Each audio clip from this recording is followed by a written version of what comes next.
Alright, what's up, gang? I'm gonna be trying to be a little quiet while I film this. The fam is asleep right upstairs, so if I overtalk, I might literally get my ass kicked. So I'm gonna try and tone it back. But this is my review of Ballerina, a story within John Wick, or from the John Wick world, or from the continental world, or from the world of John Wick, or whatever the hell it's called. Ballerina. Ballerina, starring Ana de Armas, is a movie that takes place in between John Wick Chapter 3 and Chapter 4, and it is about this character, Eve, who is a, what is the name of that group?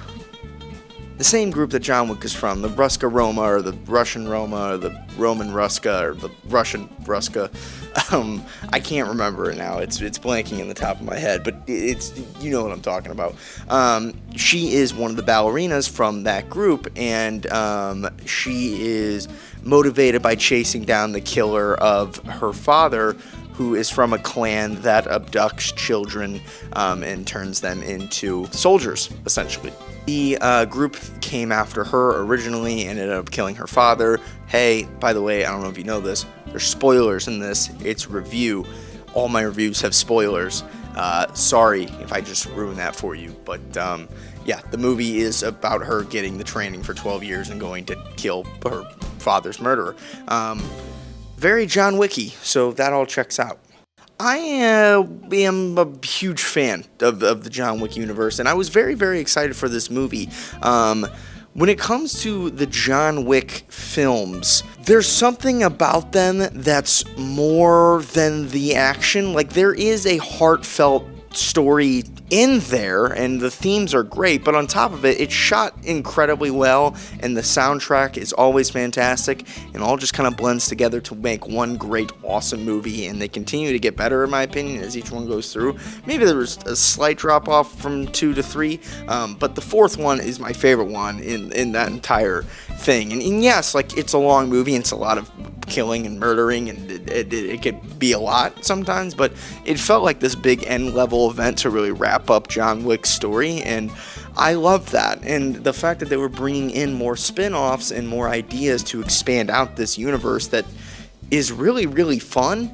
I was very excited whenever they announced Ballerina and showcased the trailer for it, which I talked about whenever the trailer first came out, and they also did show that Keanu Reeves was going to be in this story, at least for a cameo, kind of slightly a little bit. And now, while I can confidently say that Ballerina does have its issues, sure, this is still a damn good time in the John Wick universe. I really, really like this film. Do I think it's better than any of the John Wick movies? Well, probably not, but still, like, that's like being the worst student at Harvard. You know, it's maybe that's a terrible analogy, but the point is I'm trying to get is all the John Wick films are fantastic. This movie is also really, really good.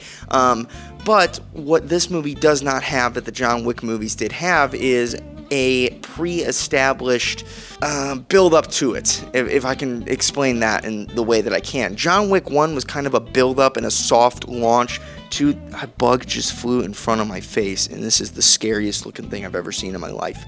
How did you get inside my house? Oh my god.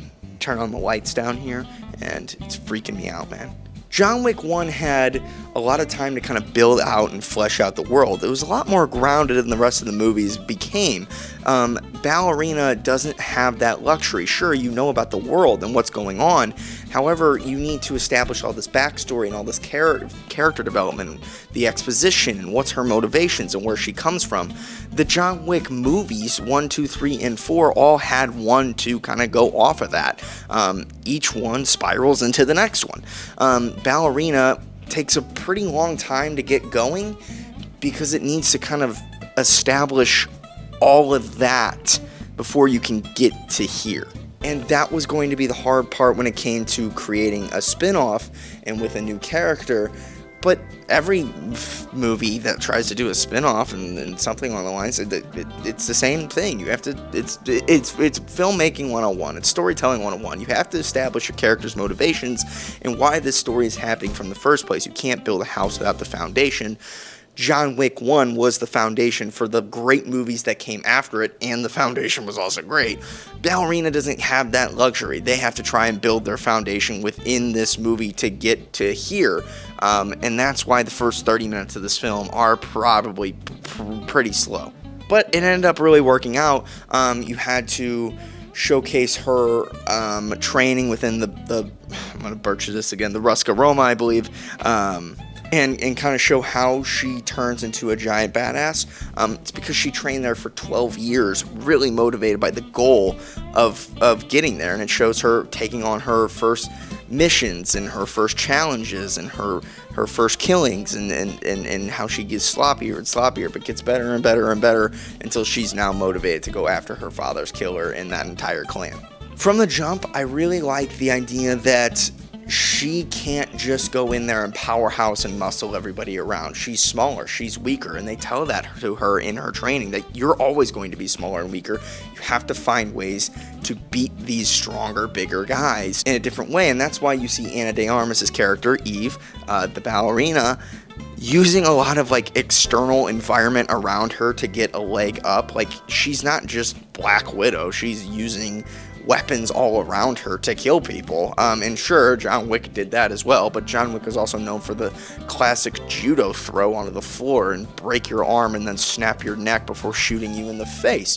Ana de Armas, Eve, I keep wanting to call her Ana de Armas, I'm sorry. Eve doesn't really get that luxury. She kind of has to scratch and crawl and maneuver her way into situations where she can win these fights. It kind of brings a little bit of realism to it, and I actually really like that element. It's different. And by the end of the movie, whenever she is fully trained and fully motivated, she goes on an absolute warpath, which gets me to the action of this scene, or the action of this movie. I apologize. And the action of this movie is really, really great. It actually ramps up. The longer the movie goes, the better it gets.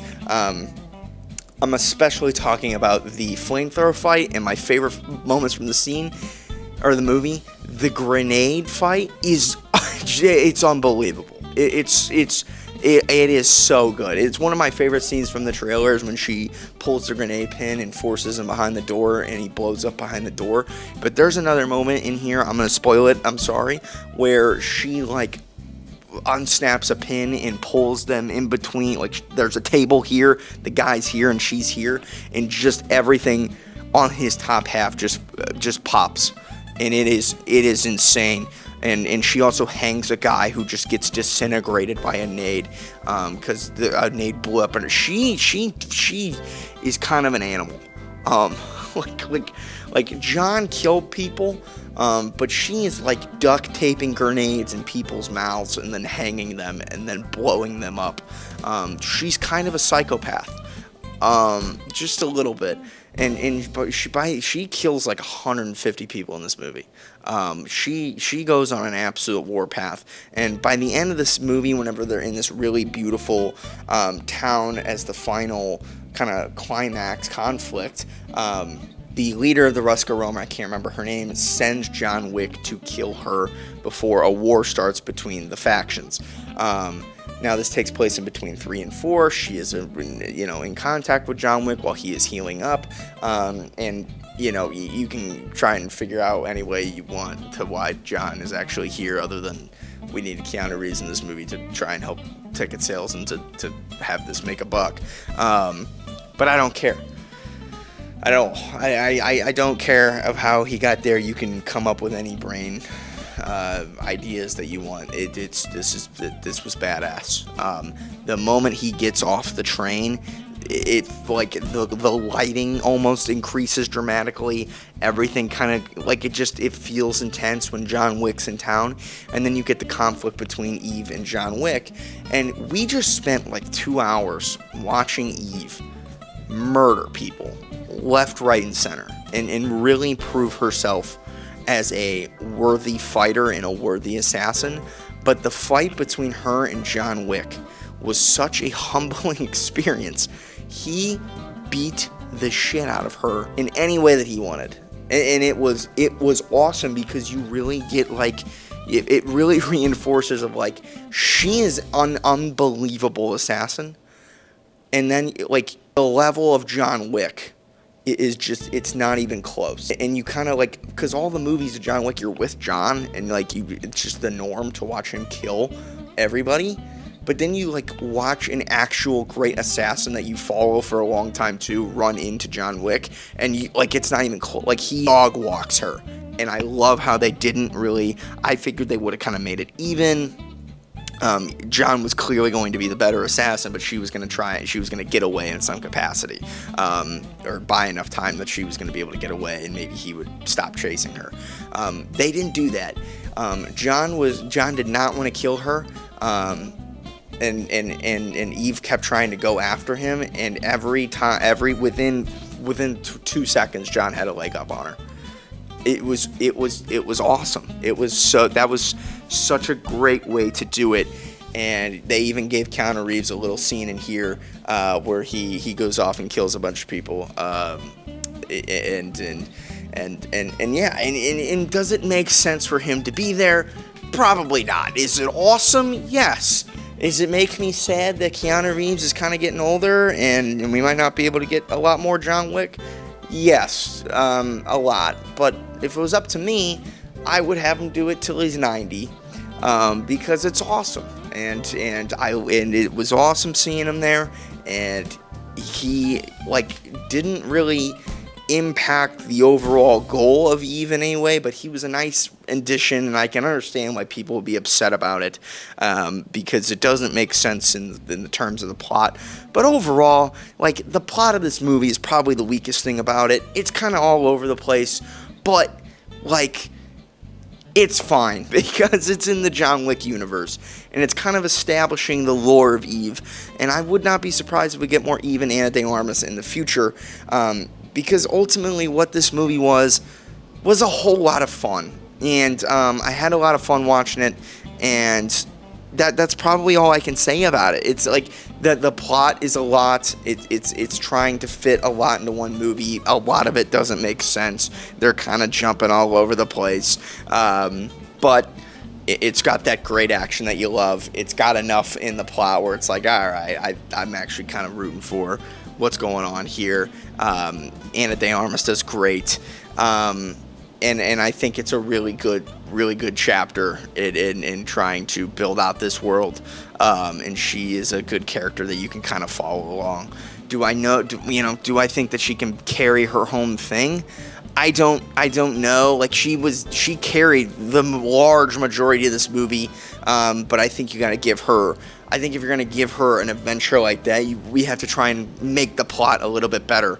And that's probably my only gripe. But the action was on point, the acting was on point, the cinematography was on point, and the soundtrack is on point. And while the writing, as far as the plot goes, was a little wonky at times, it's still a lot of fun. I had a lot of fun with it, and I think you will too. So that's my review of Ballerina. I hope you enjoyed it, and I will see you guys in the next one. Peace, love, adios, and bye-bye.